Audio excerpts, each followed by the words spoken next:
الحمد لله رب العالمين، والصلاة والسلام على رسوله الأمين، أما بعد. أعوذ بالله من الشيطان الرجيم. بسم الله الرحمن الرحيم.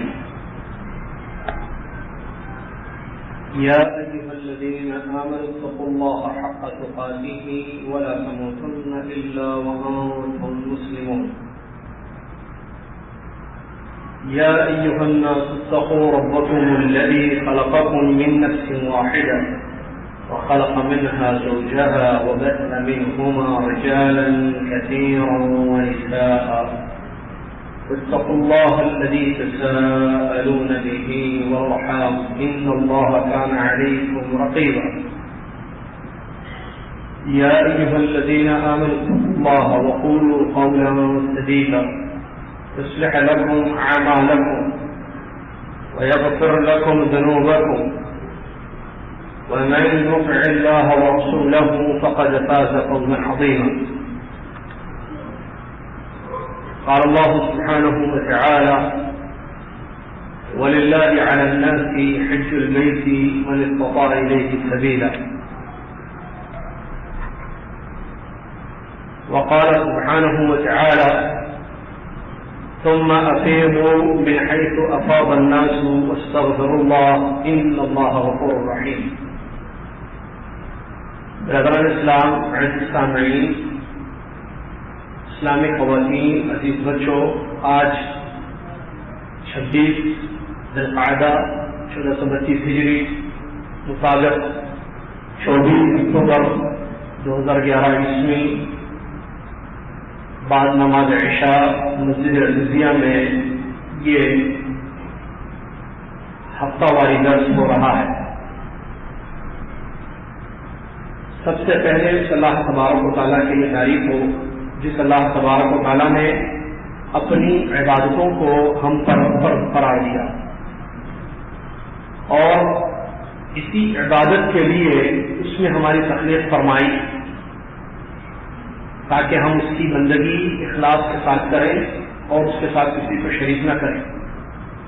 اسی غرض کے لیے آسمان سے کتابیں اتاری گئی اور ہر قوم و ملت میں ایک پیغمبر اور رسول کو مبعوث کیا گیا. سبحان اللہ و بحمدہ سبحان اللہ العظیم.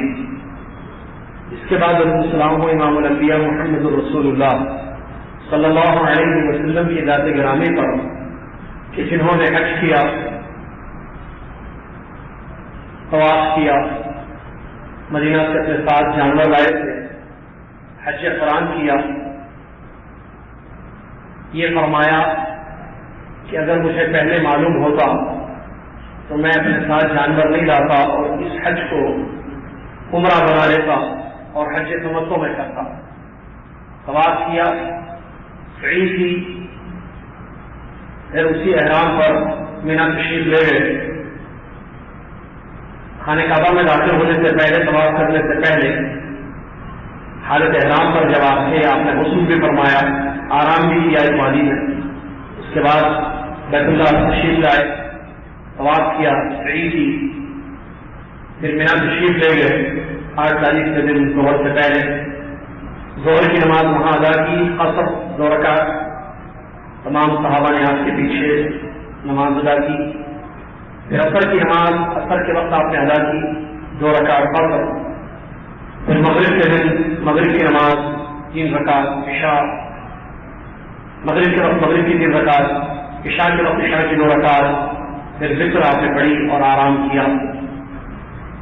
درود السلام علیہ نبی محمد صلی اللہ علیہ وسلم پر جو فجر کی نماز پڑھنے کے بعد عرفہ کے دن میدان عرفہ تشریف لے گئے اور وہاں پر 2 نمازیں اکٹھا ظہر اور عصر 2 رکعت فصل کر کے آپ نے پڑھی.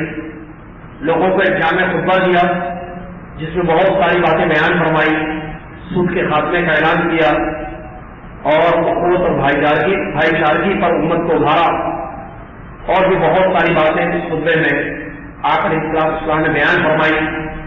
اونٹنی پر سوار تھے، انتظار کیا سورج غروب ہونے کا. سورج غروب ہو گیا، آپ نے اونٹنی کی نکیل کھینچی اور اس کو حرکت دی. اونٹنی چلنے لگی مصطفیٰ کی طرف آپ فرما رہے تھے ایھا الناس السکینہ السکینہ، اے لوگوں سکون کے ساتھ اطمینان کے ساتھ چلنا. چلتے رہے یہاں تک کہ مزدلفہ تشریف لائے. آپ نے مزدلفہ میں مغرب اور عشاء کی نماز ایک ساتھ قصر کر کے پڑھی، مطلب 3 رکعت مغرب 2 رکعت عشاء، پھر وتر پڑھی اور آرام آپ نے فرمایا. اللهم صل على محمد وعلى ال محمد كما صليت على ابراهيم وعلى ال ابراهيم انك حميد مجيد. نبی علیہ السلام حجۃ الوداع کے موقع پر یہ بات بیان فرمائے ہیں، خذوا عنی مناسککم، اے لوگوں اپنے مناسک حج کے مجھ سے لے لو، مجھ سے سیکھ لو. وہی عبادت اللہ تبارک و تعالیٰ کی یہاں قبول ہے جو خالص اللہ کے لیے کی جائے اور محمد رسول اللہ صلی اللہ علیہ وسلم کے طریقے پر کیا جائے. آپ علیہ السلام نے فرمایا الحج المبرور لیس له جزاء الا الجنہ، حج مبرور کا بدلہ اللہ کے یہاں جنت کی شکل میں انسان کو دیا جاتا ہے. علماء نے فرمایا حج مبرور وہ حج ہے جس میں 3 چیزیں ہوں. نمبر 1 خالص حج اللہ کے لیے کیا جائے. نمبر 2 محمد الرسول اللہ رسول کے طریقے پر وہ حج ہو. نمبر 3 ہر قسم کے گناہوں سے، سیاہکاریوں سے، نافرمانیوں سے وہ حج پاک ہو. اللہ تعالیٰ ایسا حج کرنے کے ہم سب کو اور دنیا کے حاجیوں کو توفیق عطا فرمائے، آمین. حج کے دروس کا یہ سلسلہ جاری ہے. حج کے دروس دیے جا رہے ہیں. بعض لوگ یہ سمجھتے ہیں کہ ہمیں اس سال تو حج کرنا نہیں ہے، تو پھر ہم کیوں بیٹھیں درس میں، ہم کیوں سنیں، چاہے وہ یہاں مسجد میں بیٹھ کر سننے والوں میں سے ہو یا جو دروس اپلوڈ ہو رہے ہیں حج کے ویب سائٹ پر تو وہاں سننے والے ہوں دنیا میں کہیں بھی. وہ لوگ یہ سمجھتے ہیں بعض لوگ کہ حج کے مسائل ان کو سننا ہے جن کو حج کرنے کا ارادہ ہے، کہ حج کیسے کیا جائے. ہم کو تو کرنا نہیں ہے حج، تو ہمیں کیوں سنیں، ہم کیوں سنیں، ہم کیوں بیٹھیں، ہم کیوں دیکھیں حج کا طریقہ. کیا یہ صحیح ہے؟ سوال جواب یہ غلط. مجھے حج کرنا ہو یا نہیں کرنا ہو، علم حاصل کرنا چاہیے، مجھے سیکھنا چاہیے، مجھے معلوم کرنا چاہیے کہ حج کیسے کیا جاتا ہے. کیوں؟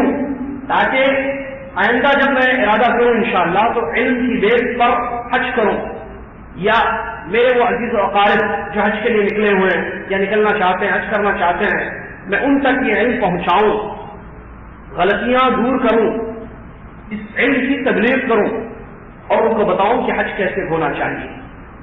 طلب علم کا طلب ہر مسلمان پر فرض ہے. حج کرنے کا ارادہ ہو تب بھی حج کے دروس سنیں، بیٹھیں، دیکھیں.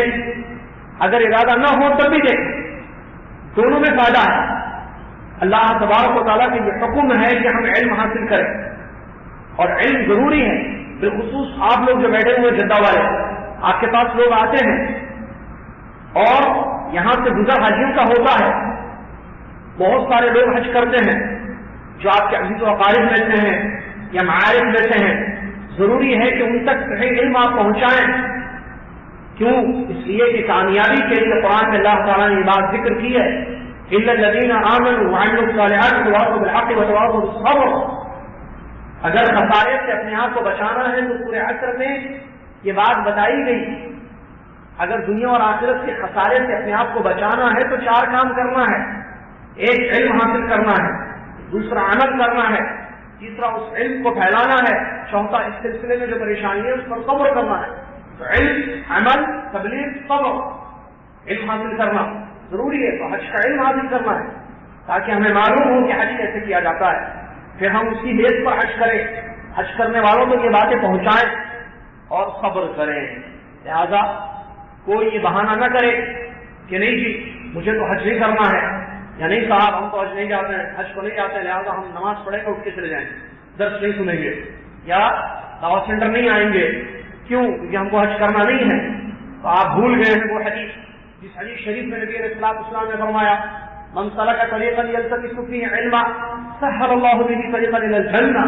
جو انسان، ابن ماجہ کی صحیح حدیث ہے، نبی علیہ السلام نے فرمایا جو انسان علم حاصل کرنے کے لیے نکلتا ہے، چاہے وہ حج کا علم ہو توحید کا علم ہو، نماز کا ہو، یعنی اللہ کے دین کا علم ہو.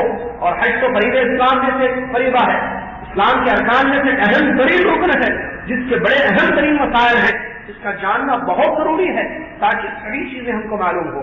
نبی علیہ السلام نے فرمایا من سلک طریقا یلتمس به علما سهل اللہ به طریقا الجنہ.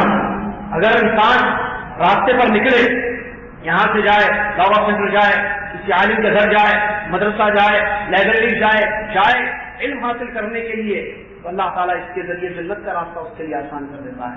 کیا ہم نہیں چاہتے ہیں کہ ہمارے لیے جنت کا راستہ آسان ہو؟ کیا ہم نہیں چاہتے ہیں کہ ہم جنت میں داخل ہوں؟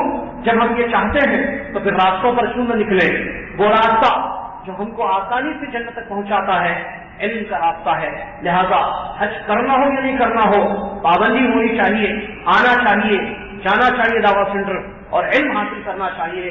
اللہ تعالیٰ اس طرف توجہ دینے کی ہم کو توفیق عطا فرمائے. چلیے اب ہمارا سلسلہ ہم جاری کرتے ہیں جو پچھلے درس پر ہم رکے تھے. جیسا کہ آپ جانتے ہیں حج کے دروس یہ کے بعد دیگر چل رہے ہیں. ہم نے تقریباً 3 درس اب تک دیے ہیں، 4 لے لیے، 4 دروس ہو چکے ہیں حج کے متعلق.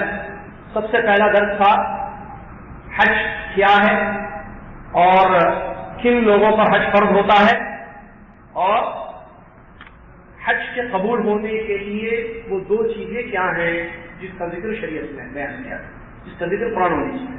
یہ پہلا پوائنٹ تھا ہمارا. اور اس کے بعد دوسرا درس ہم نے دیا تھا میقات اور اس کے مسائل اور حج کی قسمیں. پھر تیسرا درس ہمارا ہوا تھا احرام اور احرام کی پابندیاں.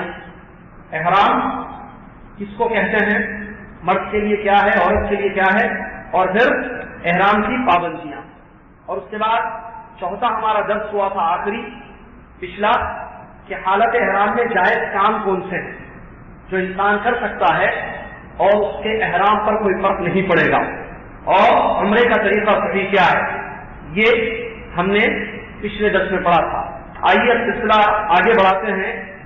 5واں ہمارا درس 5th چیپٹر حج کا ان امور پر مشتمل ہے کہ 8 تاریخ کے دن کیا کام کرنے چاہیے. 8 تاریخ کے دن ایک حاجی کو، چاہے وہ تمتع کرنے والا ہو یا قران کرنے والا ہو یا افراد کرنے والا ہو، اس کو کیا کرنا چاہیے، اس دن کے بارے میں انشاءاللہ ہم آپ کو بتائیں گے. اور 9 تاریخ کی صبح بھی عرفات جانے سے پہلے کون سے کام اس کو کرنے ہیں، یہ انشاءاللہ آج کے ہم اس درس میں سنیں گے. یعنی گویا کہ 2 پوائنٹ پر مشتمل آج کا یہ درس ہونے والا ہے. نمبر 1 8 تاریخ کے کام، نمبر 2 9 تاریخ کی صبح کے کام. 8 تاریخ کے کام اور 9 تاریخ کی صبح کے کام. برادران اسلام، اللہ کے نبی محمد رسول اللہ صلی اللہ علیہ وسلم نے ایک حج کیا اور وہ حج کرام تھا. اس میں حج کے مسائل، حج کی تفصیلات آپ نے امت کو بیان فرمائی، کنکریاں ماری، طواف کیا، سعی کی اور بتایا دیکھو ایسے حج کرو، اس طریقے پر کنکریاں مارو. ساری چیزیں صحابہ تک پہنچا دی اور صحابہ کو یہ فرمایا کہ تم آگے اس کو پہنچاؤ. صحابہ نے اپنے بعد والوں تک یہ حج کے مسائل پہنچا دیے. پھر اس کے بعد یہ سلسلہ چلا. الحمدللہ اللہ تعالیٰ نے ان محدثین کو پیدا کیا، ان ائمہ کو پیدا کیا، رحمہم اللہ، فقہاء کو پیدا کیا، جنہوں نے نبی علیہ السلام کا حج حدیثوں میں جو آیا ہے اس کو اپنی کتابوں کی زینت بنائی. نبی علیہ السلام کے حج پر کتابیں لکھی گئی، حدیثیں بیان کی گئی کہ کس طریقے سے نبی علیہ السلام نے حج کیا. بخاری، مسلم، ابو داؤد، ترمذی، ابن ماجہ حدیث کی کتابیں بھری پڑی ہیں. نبی علیہ السلام کا مکمل حج موجود ہے، حج کا مکمل طریقہ موجود ہے. لہذا ہم پر واجب ہوتا ہے کہ اگر ہم حج کریں تو نبی صلی اللہ علیہ وسلم کے طریقے پر کریں، وہ کام نہ کریں جو نبی علیہ السلام نے نہیں کیا ہے، اور وہ کام کریں جو نبی علیہ السلام نے کیا ہے. اتنا کریں جتنا نبی صلی اللہ علیہ وسلم نے کیا ہے، نہ زیادہ کریں نہ کم کریں. نبی علیہ السلام نے جتنا کیا ہے، جیسے کیا ہے حج میں، ویسے اتنا کریں، نہ زیادہ کریں نہ کم کریں. انشاءاللہ ہمارا حج مبرور ہوگا، انشاءاللہ ہمارا حج اللہ تعالیٰ قبول کرے گا. زندگی میں ایک مرتبہ یہ چیز فرض ہے انسان کو چاہیے کہ وہ علم حاصل کرے، وہ سیکھے، سنت کے مطابق حج کر کے جائے، غلطیوں سے اپنے حج کو بچائے، اور بغیر علم کے حاجیوں کو فتویٰ نہ دے۔ بغیر علم کے آپ کو نہیں معلوم ہے مسئلہ احرام کا، میقات کا، احرام کہاں سے باندھنا، انسان جدہ میں کب مقیم ہوتا، مکہ میں کب مقیم ہوتا ہے، مسائل آپ نہیں جانتے ہیں۔ 8 تاریخ کو کیا کرنا ہے، عرفات میں کیا کرنا ہے، عورت کے احرام کے مسائل کیا ہیں، عورت کو مینسس آ جائے تو احرام میں کیا کرے گی، وغیرہ وغیرہ بہت ساری باتیں آپ اور اوپر بیٹھی ہوئی عورتیں معلوم ہے، سنا ہے تو پہنچا، معلوم نہیں ہے نہ بولے، علماء سے پوچھیں، اہل علم سے ان کو رجوع کریں کہ وہ اہل علم سے رجوع ہو۔ کیوں آپ بتا دیں گے، وہ زندگی کا ایک وقت حج کرنے کے لیے آیا ہے، وہ غلطی کرے گا، آپ کی گردن پر وہ غلطی ہوگی، کل قیامت کے دن اس کا خمیازہ آپ کو بھگتنا پڑے گا، اور کوئی انسان قیامت کے دن مصیبت مولنا نہیں چاہتا ہے۔ لہذا اپنی آپ کو محفوظ رکھیں فتاوے سے۔ فتاوا علماء کرام کا کام ہے، مسائل بتانا، معلوم ہو تو آپ کا کام ہے، تبلیغ کرنا ہمارا کام ہے، لیکن صحیح چیز کی تبلیغ ہو، معلوم ہو تو اس کو پہنچا دیا جائے، ورنہ خاموشی اختیار کیا جائے یا ان کو احالہ کیا جائے علماء کرام کی طرف۔ برادران اسلام، نبی علیہ السلام کا حج 8 تاریخ کے دن نبی علیہ السلام نے کیا کیا ہے؟ 8 تاریخ یوم الترویہ اس کو کہتے ہیں، عربی میں یوم الترویہ بھی اس کا نام ہے، جو 8 ذی الحجہ ہوتی ہے۔ تو 8 تاریخ کے دن نبی علیہ السلام مینا تشریف لے گئے حالت احرام میں۔ اب یہاں 8 تاریخ کے دن 3 قسم کے حاجی ہوں گے ہمارے، ایک تمتع کرنے والا، ایک قران کرنے والا اور ایک افراد کرنے والا۔ تینوں کے کیا کام ہے؟ افراد کرنے والا حج کر رہا، صرف حج، تمتع کرنے والا عمرہ حج دونوں کر رہا ہے، عمرے سے فارغ ہو چکا ہے، عمرے سے فارغ تمتع والے ہو چکے ہیں۔ قران کرنے والا اس نے طواف اور سعی کی ہے، احرام پر باقی ہے۔ تینوں مینا جائیں گے، حرم نہیں جائیں گے، طواف سعی نہیں کریں گے، مینا جائیں گے۔ ہاں، افراد کرنے والے کے لیے اگر وہ مکہ آ کر طواف قدوم کر لے، سعی کر لے تو یہ جائز ہے۔ یہ کیا ہے؟ جائز ہے۔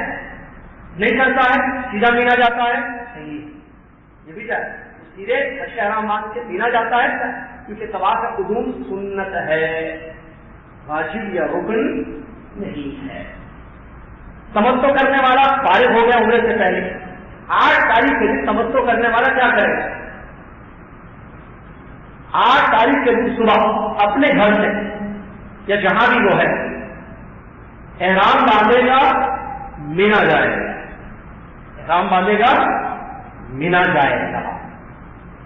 قران کرنے والا احرام پر ہی ہے، کیونکہ اس نے طواف اور سعی کی تھی، باندھے نہیں جا رہے تھے، احرام پر ہے۔ 8 تاریخ کے دن ہم 8 تاریخ بتا رہے ہیں نا، وہ کیا کرے گا؟ وہ سیدھا مینا جائے گا۔ افراد کرنے والا بھی مینا جائے گا۔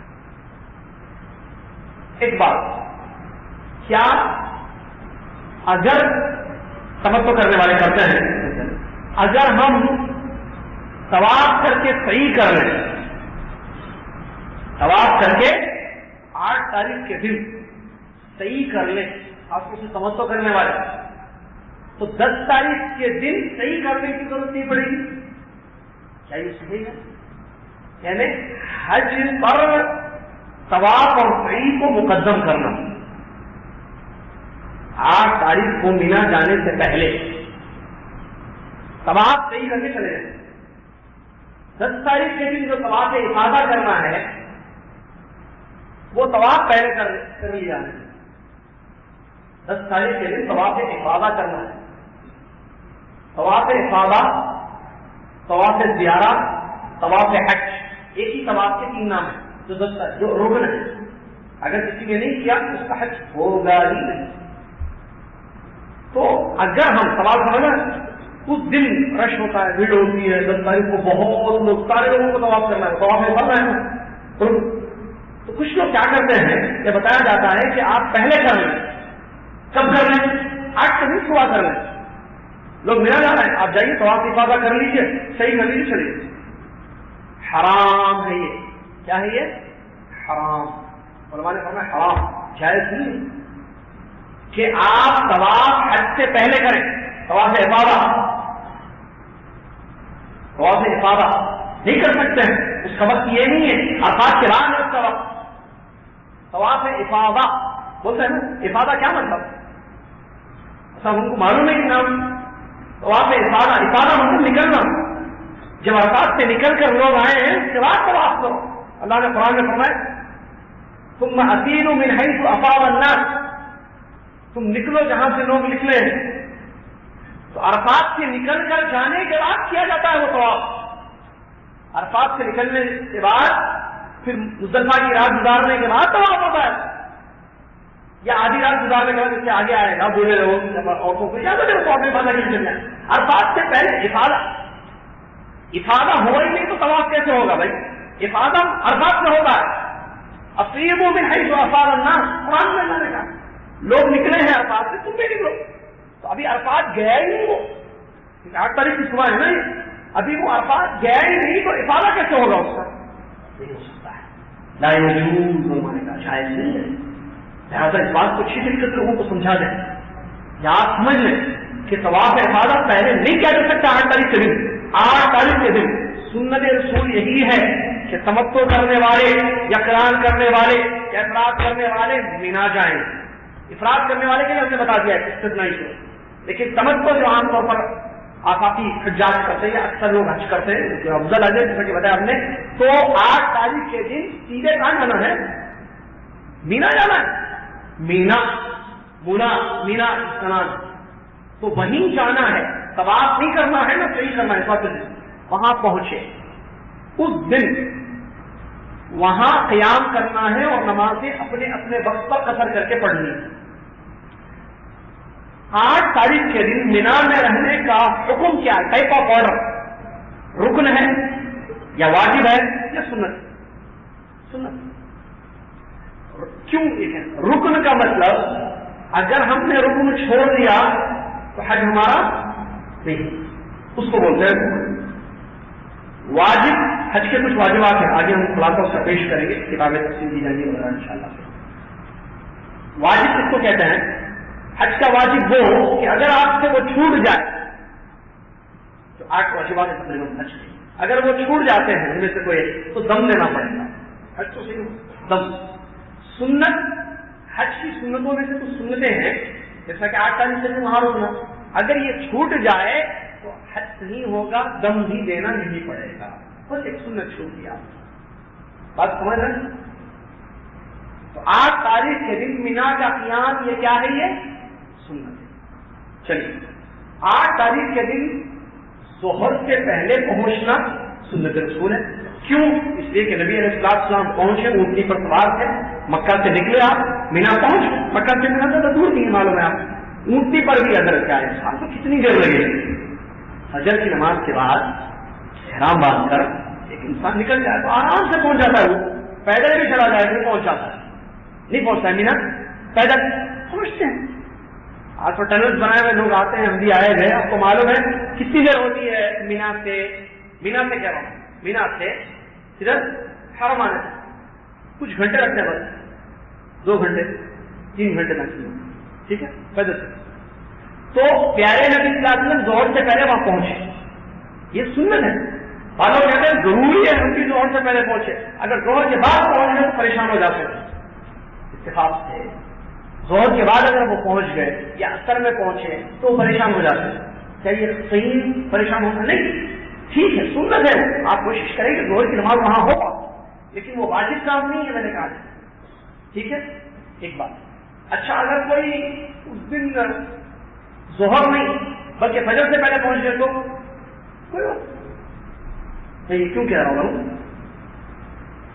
جتنے کہ ہمارے باہر سے جو حاجی آتے ہیں مکہ سے ان کی بسیں ان کو لے جاتی ہیں رات میں 7 بجے تک. مکہ سے ان کی بسیں جو جتنے باہر کے حاجی ہیں پاکستان، انڈیا، بنگلہ نکالتے ہیں تو وہ لوگ بعض لوگ فجر سے پہلے پہنچ جاتے ہیں 4 بجے 3:30 بجے 3 بجے سے مینا میں. وہ کیوں نکالتے ہیں؟ فجر کے بعد کیوں نہیں نکالے؟ اس لیے کہ رش ہوتا ہے، سارے لوگ فجر کے بعد نکلیں گے. وہ زحمہ کی وجہ سے جو ہے ضروری نہیں ہے ظہر تک پہنچے تو لوگ پریشان ہو جائیں گے. اس لیے وہ پریشانی سے اپنے آپ کو بچانے کے لیے یہ جتنے حج کمیٹی والے ہیں یا پرائیویٹ گروپس کے جو لوگ آئے ہوئے ہیں پاکستان انڈیا والا تو مطلب پہلے نکال کے ان کو پہنچا دو وہاں پر. تو وہ کیا کرتے ہیں وہاں پر 3 بجے 4 بجے پہنچا دیتے ہیں. تو کیا حاجی وہاں جو فجر سے بھی پہلے پہنچ گیا تو کوئی فرق پڑتا ہے اس سے؟ کچھ نہیں ہوتا ہے. وہاں وہ فجر پڑھنے کا نماز نہیں, اگر پہلے ہے فجر پڑھ کر نکلتا ہے تو اور اچھی بات ہے, فجر پڑھ کے وہ یہاں سے نکلے, وہاں ظہر تک پہنچ جائے.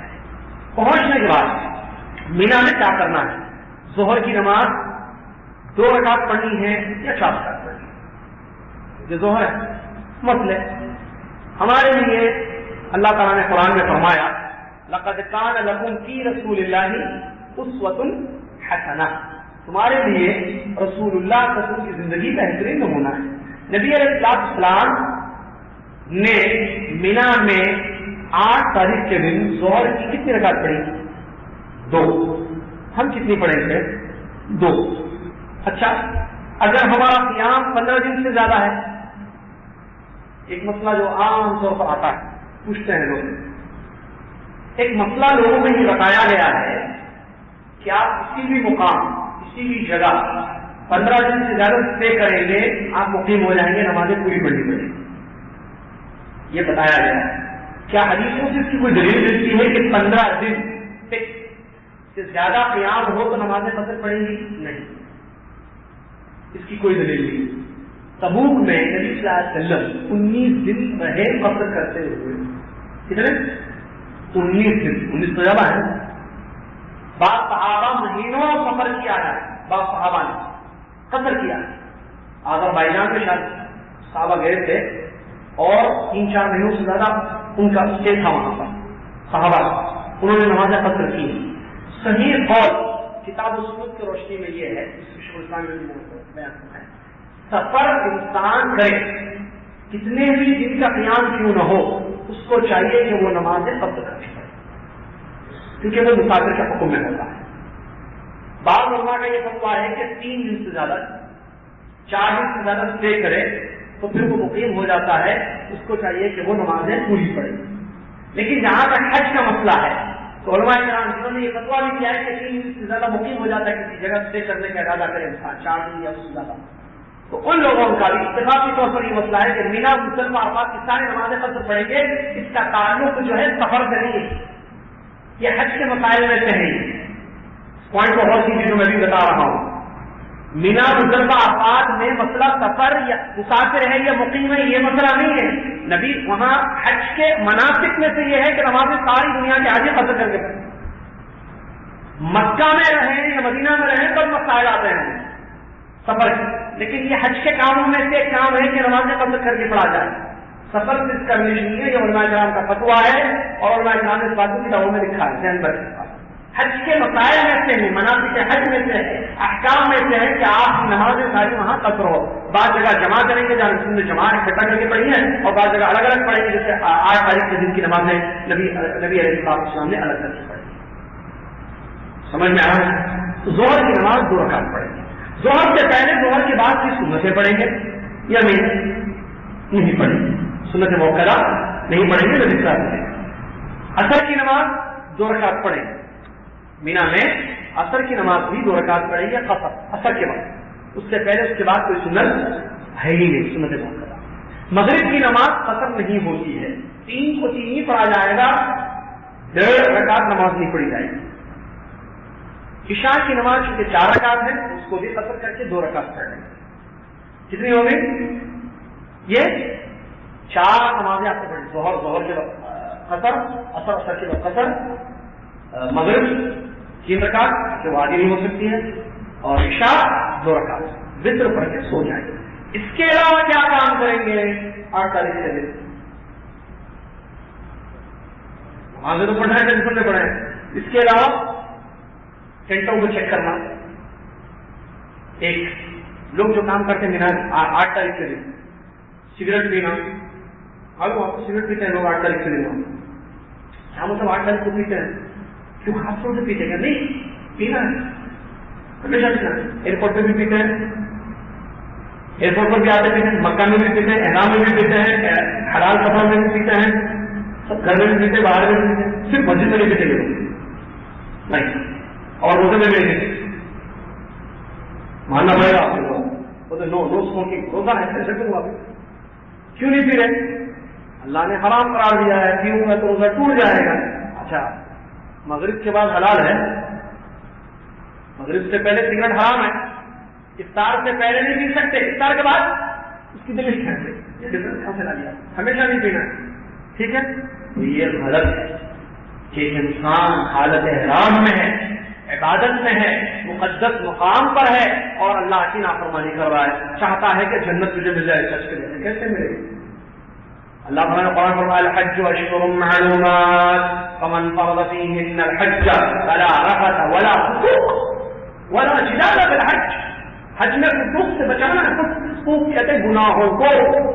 انسان حج کیوں کرتا ہے؟ ہمارے ایک کانسیپٹ ہے پوری دنیا میں جو صحیح ہے، ایک عقیدہ لے کر انسان آتا ہے کہ بخشوانا ہے مجھے، پورے لوگ آتے ہیں، وہ ایک حدیث سب کو معلوم ہے کہ حج کر کے واپس جائیں گے تو ایسے نکلیں گے جیسے ماں کی پیٹ سے آج ہی پیدا ہوئے ہیں، سارے گناہ معاف، تو خالی کر کے آ جائیں گے حج کو معاف، کہ حج میں حج کو گناہوں سے بچانا بھی ہے، تو پھر 8 تاریخ کے دن سگریٹ کیوں پی رہے آپ؟ ارے بخشوانے کے لیے آئے ہیں وہ گناہ کر رہا ہے، یہ کیا بات ہے؟ انسان معافی کے لیے آیا ہے اور گناہ کر رہا ہے، معافی مانگنے والا گناہ نہیں کرتا ہے نا، اس کو گناہوں پر ندامت کرتے ہوئے اللہ سے معافی مانگنے آیا ہے کہ میری زندگی میں گناہ ہو گئے، اللہ بخش دے، اللہ حج کر رہا ہوں، اللہ سارے گناہوں کو معاف کر دے، میرے دھو دے اور مجھے ایسے واپس پہنچا اپنے گھر جیسے میں آج ہی پیدا ہوا ہوں، کوئی گناہ نہیں ہوتا بچے کا، لہٰذا وہ کرنا غلط۔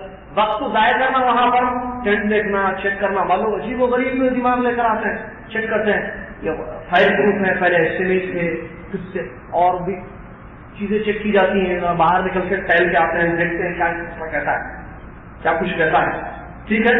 یا اس کے علاوہ نوز باللہ، غیبت، چغل خوری، یہ بھی برائیاں، ایک دوسرے کی برائی وغیرہ وہاں ہوتی ہے، عورتیں آپس میں بیٹھ کر جو ہے برائی کرتی ہیں، ارے کل رات میں ہم وہاں سے نکلے تھے، ایسا مسئلہ ہوا، ایسا مسئلہ ہوا، اس سے بولی وہ میں سے بولی، یہ ویسے بولا وہ ویسے بولا، ایک دوسرے کی برائی ہے، یہ حج میں ہوگا نہیں، غلط ہے۔ عبادت کرنا ہے وہاں پر، عبادت کیا ہے؟ آپ کے پاس ٹائم ہے 8 تاریخ کے دن، آپ کھائیے، میری بات سنیے، ناشتہ کیجیے، اس نیت سے کیجیے کہ مجھے طاقت آئے میں اللہ کی عبادت کروں، قرآن پڑھوں، درس دوں، درس سنوں، کتابیں پڑھوں، اللہ کا ذکر کروں، حاجیوں کی مدد کروں، اس غرض سے ناشتہ کیجیے، ناشتے پر بھی اجر ملے گا۔ لنچ کیجیے 8 تاریخ کے دن اس غرض سے کہ میں کھاؤں گا تاکہ عبادت میں طاقت آئے، اللہ کی اطاعت میں اچھی طریقے سے کروں، تو آپ کے کھانے پر بھی آپ کو اجر ملے گا۔ سو جائیں اس نیت سے کہ میں اپنی تھکاوٹ کو تھوڑا دور کروں اور فریش ہو کر قرآن پڑھوں، ذکر کروں، اللہ کی عبادت کروں، انشاءاللہ آپ کا سونا بھی عبادت ہوگا۔ انما الاعمال بالنیات، اعمال کا دار و مدار نیتوں پر ہوتا ہے، انسان اگر اچھی نیت کر لے تو مباح کام عبادت میں تبدیل ہو جاتے ہیں، جیسا کہ یہ 2 مثالیں آپ کے سامنے دی گئی، ٹھیک ہے؟ اور اگر ٹینٹوں میں دروس وغیرہ کا سلسلہ جیسے ہمارے پاس ہوتا ہے، اثر کی نماز کے بعد جو ہے مغرب تک درس چلے گا، ہمارے پاس جو لوگ چل رہے ہیں تو ذہن میں رکھنا چاہیے اس کا شیڈول ان کو دیا جائے گا، تو ان پر واجب ہے کہ وہ ہمارے ساتھ وہاں درس میں بیٹھے ہیں، جو درس وہاں پر ہوگا انشاءاللہ۔ تو مغرب کے بعد عشاء تک بہرحال کوشش کریں کہ یہ جو اوقات ہے ان کو اللہ کی اطاعت میں صرف کریں۔ اطاعت مختلف قسم کی ہوتی ہے، ٹھیک ہے؟ کسی حاجی کی مدد کرنا، درس سننا، کتاب پڑھنا، قرآن کی تلاوت کرنا، توبہ کرنا، استغفار کرنا، سارے اچھے اچھے کام ہیں، ایک دوسرے کا تعارف، ایک دوسرے کے احوال معلوم کرنا کہ آپ کیسے ہیں، خیریت سے، کہاں سے آئے ہیں۔ اللہ نے قرآن میں فرمایا کہ حج میں جو ہے منافع ہیں، فائدے ہیں حج کے، ان فائدوں میں سے یہ بھی فائدہ ہے جو ہمارے قرآن میں اللہ نے ذکر کیا ہے، حج میں تجارت ہے جو حلال ہے۔ بعض لوگ سمجھتے ہیں حج تجارت نہیں ہے، حج تجارت ہے، حج میں خرید و فروخت جائز ہے۔ آپ کو معلوم ہے اللہ نے ذکر کیا ہے، حج کے فائدوں میں سے منافع ہے، تجارت ہے، ایک دوسرے کو جاننا پہچاننا، سب فوائد میں سے ہیں۔ تو ایک دوسرے کی خیریت دینا، ایک دوسرے کے احوال سے واقف ہونا، ضرورت سے اور ان کے معاملات یا ان کی حالات سے آپ واقف ہونا، یہ فوائد میں سے ہے جو منافع میں اللہ تبارک و تعالیٰ نے اس کو ذکر کیا ہے۔ تو اس طریقے سے وہاں 8 تاریخ ہماری گزرے کہ جس میں مختلف قسم کی اطاعتیں ہم نے اللہ تبارک و تعالیٰ کی کی ہیں، رات میں سو جانا اور صبح اٹھنا تو فجر کی نماز پڑھنا، اچھا رات میں وتر پڑھ کے سو گئے پھر صبح اٹھے تو فجر کی 2 رکعت سنت اور 2 رکعت فرض پڑھیں گے۔ یہ دن کون سا دن ہے؟ 9 تاریخ ہے۔ یہ کون سا دن ہے؟ 9 تاریخ ہے۔ 9 تاریخ کے دن جو کہ عرفات کا دن ہوتا ہے، صبح فجر کی نماز پیارے نبی علیہ السلام نے عرفات کے دن جو 9 تاریخ ہے فجر کی نماز کہاں پڑھی؟ منی۔ مینا ہی میں آپ ساتھ میں فجر کی نماز پڑھی، لہٰذا ہم کو بھی چاہیے کہ ہم فجر کی نماز وہاں پڑھیں۔ اگر کوئی نہیں پڑھا اور عرفات کے میدان میں چلا گیا پہلے ہی تو کوئی فرق نہیں پڑتا۔ میں بیان کیا یہ وقوف جو ہے سنت ہے، 8 تاریخ کے دن یہاں مینا میں یہ رات گزارنا، 5 نمازیں ہم نے وہاں پر پڑھی ہیں تو 5 پڑھنا ہی سنت ہے، ظہر، عصر، مغرب، عشاء، اور 9 تاریخ کی ذکر ہو رہا ہے 9 تاریخ کی فجر۔ پیارے نبی صلی اللہ علیہ وسلم نے 5 نمازیں وہاں پر پڑھی ہیں اپنے وقت پر قصر کرتے ہوئے۔ فجر کی نماز کے بعد ناشتہ کر کے سورج نکلنے کے بعد نکل جانا کہاں؟ عرفات کی طرف، یہ نبی صلی اللہ علیہ وسلم کی سنت رہی ہے جو حدیثوں میں وارد ہوئی ہے۔ اور عرفات میں جا کر کیا کرنا ہے، یہ بہت اہم دن ہے، یہ بہت بڑا دن ہے اور اس کی تیاری انسان کو کر لینی چاہیے پہلے ہی، کیونکہ عرفات کا دن حج کے ارکان میں سے ہے۔ نبی علیہ السلام نے فرمایا حج عرفہ، پھر عرفات کو دن کیا کرنا ہے، کیسے کرنا ہے، یہ ساری تفصیلات جو ہے انشاءاللہ آئندہ جمعہ جو آ رہا ہے، جمعے کے دن مغرب کے بعد جو ہمارا درس ہوگا اس دن ہم انشاءاللہ عرفات کی ڈیٹیلز آپ کو بتائیں گے، اور اس سلسلے میں جو بھی حدیثیں آئی ہیں فضیلت میں، دعاؤں میں، وہ چیز ہم آپ کو وہاں پر بیان کریں گے۔ انسان کوشش یہ کرے کہ زیادہ سے زیادہ اللہ کے ذکر میں ایام حج سے گزر جائیں، اس لیے کہ اللہ تعالیٰ نے قرآن میں فرمایا یا ایھا الذین آمنوا اذکروا اللہ ذکرا کثیرا، اے ایمان والو کثرت سے اللہ کا ذکر کرو۔ اور اللہ کا ذکر قرآن کی تلاوت بھی ہے، زبان سے بھی ذکر ہوگا، دل سے بھی اللہ کا ذکر ہوگا۔ دل سے مراد اعتراف کرنا اللہ کی نعمتوں کا وغیرہ یہ بھی اس میں شامل ہے۔ زبان سے ذکر کیا ہے؟ سبحان اللہ، الحمدللہ، لا الہ الا اللہ، جو حصن مسلم وغیرہ میں دعاؤں کی کتاب میں جو دعائیں آئی ہیں پڑھنے کی وہ پڑھنا یہ ذکر اللہ میں شامل ہے۔ اسی طریقے سے کھانا کھانے سے پہلے کی دعا، کھانا کھانے کے بعد کی دعا، بیت الخلاء میں جانے سے پہلے کی دعا، بیت الخلاء سے واپس باہر آنے کی دعا، ٹھیک ہے، سونے سے پہلے کی دعا، سو کر اٹھنے کی دعا، چھینک آئے تو کیا پڑھنا، سننے والا کیا کہے، چھینکنے والا کیا کہے، یہ سب ذکر اللہ میں شامل ہے۔ بازار جائے تو کیا پڑھنا، ٹھیک ہے، یہ سب ذکر اللہ میں شامل ہے۔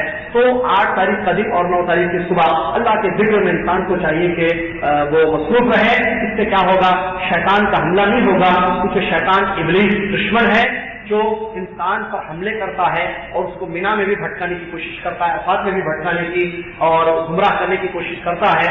تو اللہ تبارک و تعالیٰ نے اس کو کنٹرول دیا ہے کہ وہ انسان پر کنٹرول حاصل کرتا ہے اور انسان کو بھٹکاتا ہے، لیکن اللہ تبارک و تعالیٰ نے جہاں اس کو اجازت دی بھٹکانے کی قیامت تک، وہیں پر اللہ تبارک و تعالیٰ نے یہ بھی بتا دیا انہ لکم عدو مبین، وہ تمہارا کھلا دشمن ہے۔ اور اللہ تبارک و تعالیٰ نے شریعت میں اس بات کو بھی بتا دیا کہ سے کیسے تم لڑ سکتے ہو، اپنے آپ کو کیسے اس سے بچا سکتے ہو۔ اس کے مختلف طریقے ہیں، مختلف ہتھیار ہیں جس سے ہم شیطان کو بھگا سکتے ہیں، ابلیس کو اپنے آپ سے دور کر سکتے ہیں، حج میں بھی اور حج کے علاوہ بھی۔ اس سے سب سے بڑا ہتھیار ہے ذکر اللہ، اللہ کا ذکر کرنا، کیونکہ اللہ کے ذکر سے شیطان بھاگ جاتا ہے۔ بہت دوسرا ہے، جیسے اللہ کا ذکر انسان کرتا ہے، اللہ کی تعریف کرتا ہے، اللہ کا ذکر کرتا ہے، آیت الکرسی پڑھتا ہے، اللہ کی حمد بیان کرتا ہے، نماز پڑھتا ہے، اللہ کی اطاعت کرتا ہے، وہ بھی ذکر ہے، قول یا فعل کے ذریعے اللہ کا ذکر کرتا ہے تو ابلیس ہمیشہ کے لیے اس سے دور ہو جاتا ہے، پھر اس کے قریب آنے کی ہمت یا طاقت اس کو نہیں ہوتی ہے۔ لہٰذا حج میں 8 تاریخ کے دن کثرت سے اللہ کا ذکر کیا جائے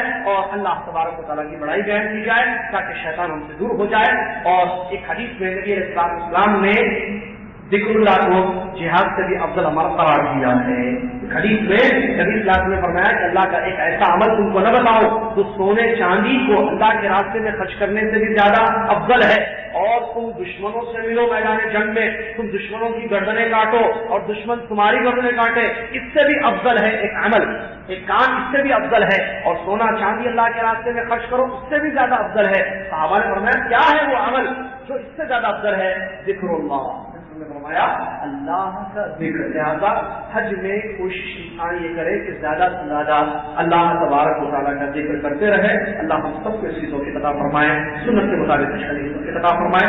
جمعہ کے دن مغرب کی نماز کے بعد انشاءاللہ ملاقات ہوگی اس مجلس میں یہاں پر، جہاں عرفات کے دن کے بارے میں جو اہم باتیں ہیں اس کو تفصیل کے ساتھ بیان کیا جائے گا، اور دعویٰ سینٹر میں جو باریکی کے ساتھ علمی مسائل بیان کیے جا رہے ہیں اس کا آخری سلسلہ جمعہ کے دن صبح ہوگا، جیسا کہ اس سے پہلے بیان کیا جا چکا ہے 9:30 بجے سے لے کے 11:30 بجے تک 2 گھنٹوں میں انشاءاللہ باقی ساری باتیں جو وہاں پر باقی رہ گئی ہیں تفصیل کے ساتھ انشاءاللہ کتاب و سنت کی روشنی میں بیان کریں گے۔ آپ لوگوں سے گزارش ہے کہ آپ ضرور وہاں تشریف لائیں۔ تک جنت کا راستہ آسان ہو جائے اور صحیح علم ہم کو مل جائے. اللہ تعالیٰ علم نافع عمل صالح عطا فرمائے. آمین. وآخر دعوانا الحمد للہ رب العالمین. السلام علیکم ورحمۃ اللہ وبرکاتہ. کفارۃ المجلس پڑھ لیں. سبحانک اللہم وبحمدک اشہد ان لا الہ الا انت استغفرک واتوب الیک.